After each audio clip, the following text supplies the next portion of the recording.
فرمایا فکر مت کرنا، کہیں تم سوچ رہے ہوں گے کہ اگر فلائٹ کا ٹکٹ کا پیسہ بھی نہ نکلا تو کیا ہوگا، میں تم سے کبھی نہیں پوچھوں گا کہ کتنا پیسہ لائے، تو میرا دل گواہی دیتا ہے۔ ان الفاظ سے کتنی تسلی مجھے اس وقت ہوئی تھی۔ یہی صحن میں اس طرف میں کھڑا تھا اور اسی مجلس میں مولانا یوسف صاحب تشریف فرما ہے، ان کے ساتھ گفتگو ہوئی تو انہوں نے مجھ کو بے ساختہ یہی بات پوچھ لی، تو میں نے ان کے سامنے حضرت کا یہی جملہ نقل کر دیا۔ عجیب کیفیت تھی ان کے دل کی، کہا اللہ نے ان کو بہت بڑا دل دیا ہے، ورنہ یہ چیزیں غیر متوقع ہیں، اللہ رب العزت ان کو اس کا بہترین بدلہ عطا فرمائے۔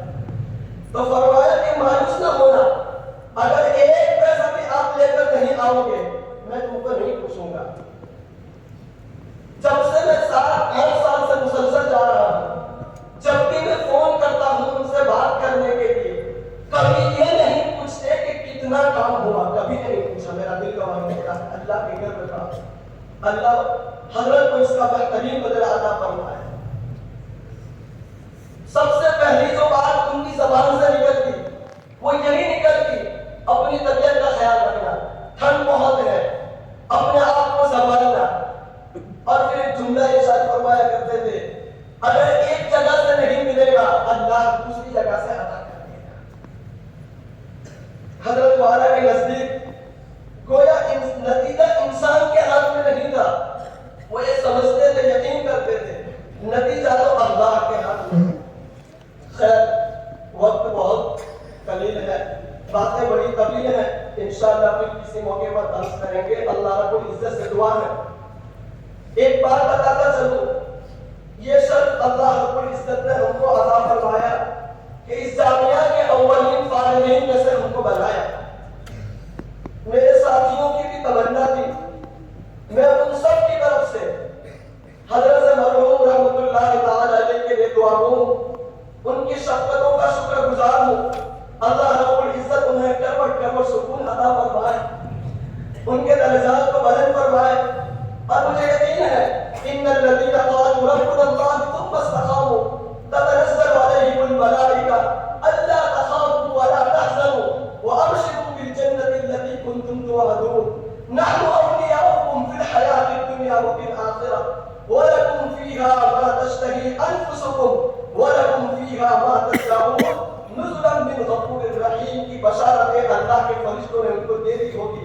ہم آج یہ بھی دعا کرتے ہیں میدان حشر میں اللہ جب ان کو اٹھائے گا تو نور کے منبر پر اللہ ان کو رکھے گا اور عرش کا سایہ ان کو عطا کرے گا، اور جنت میں جنت الفردوس میں اعلیٰ مقام عطا کرے گا۔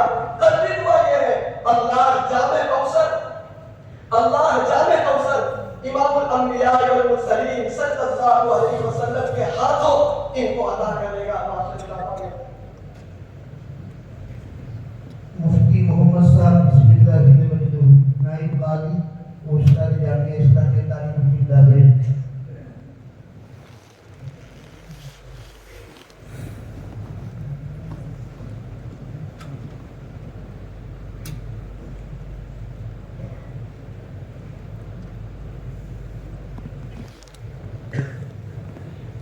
بسم اللہ الرحمن الرحیم الحمد للہ وکفى والسلام علی عباده الذین اصطفى اما بعد فاعوذ باللہ من الشیطان الرجیم بسم اللہ الرحمن الرحیم كل نفس ذائقة الموت ثم إلينا ترجعون۔ ابھی آج 2 بجے حضرت مرحوم نے ہم کو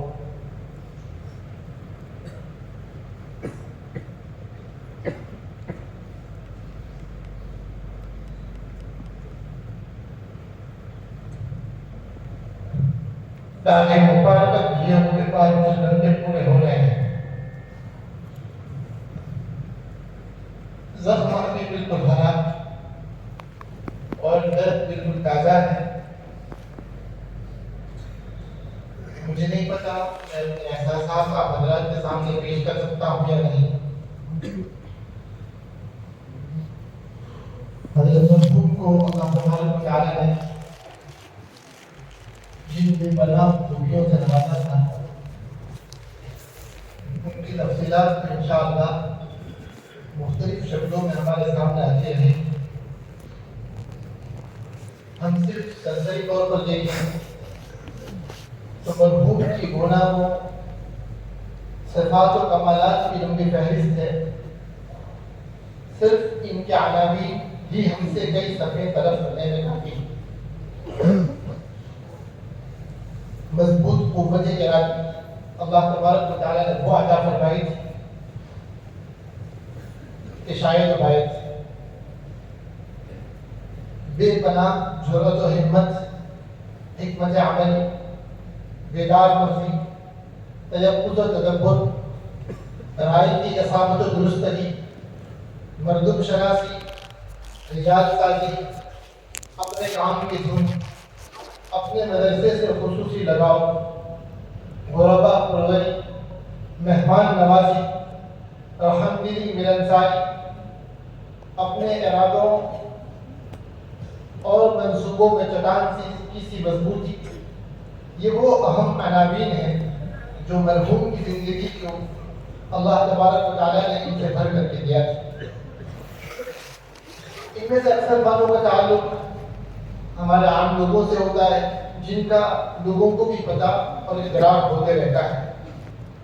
مجھ کو چونکہ مرحوم سے خصوصی قرابت رہی، گھر میں آنا جانا ہوتا تھا، تو بعض ایسی چیزیں جو ضرور خانہ کی گھر کے باہر کے افراد شاید ان تک رسائی نہ پا سکیں، ان میں سے دوسری منتشر باتیں میں آپ حضرات کے سامنے پیش کرتا ہوں۔ جیسے کہ ایک طرف مرحوم اپنے ارادوں میں نہایت ہی مضبوط اور سخت چٹان کی طرح، وہی دوسری طرف اللہ تبارک و تعالیٰ نے آپ کو عجیب قلب رقت اور نرمی سے بھی نواز رکھا ہے۔ ایسے کئی لوگوں کے قصے ہیں جن کو سن کر حضرت کے لیے، مرحوم کے لیے ان کو برداشت کرنا دشوار ہو جاتا تھا۔ تو ہم نے کئی دفعہ اسی جگہ پر کھڑے رہ کر حضرت مرحوم کو دیکھا ہے جب ان کے کسی مدرسے کے استاد کا انتقال ہو جاتا تھا۔ اس کو کافی مدتیں گزر چکی ہوتی تھی، لیکن جب مرحوم اپنی سالانہ رودار میں اس جگہ کھڑے ہو کر کسی مائک سے ان رودار کو سناتے تھے تو اپنے اس استاد کے ذکر کے وقت جن کے ساتھ ان کو کسی نسبی رشتے اور لگاؤ کا کوئی تعلق نہیں ہوتا تھا، مگر اس عجیب و غریب رقت کے ساتھ وہ ان کا ذکر کرتے تھے کہ سننے والے یہ محسوس کرے کہ بغیر نہیں رہ پاتے تھے کہ پتہ نہیں کہ ان کا کیسا عزیز اور قریب تھا۔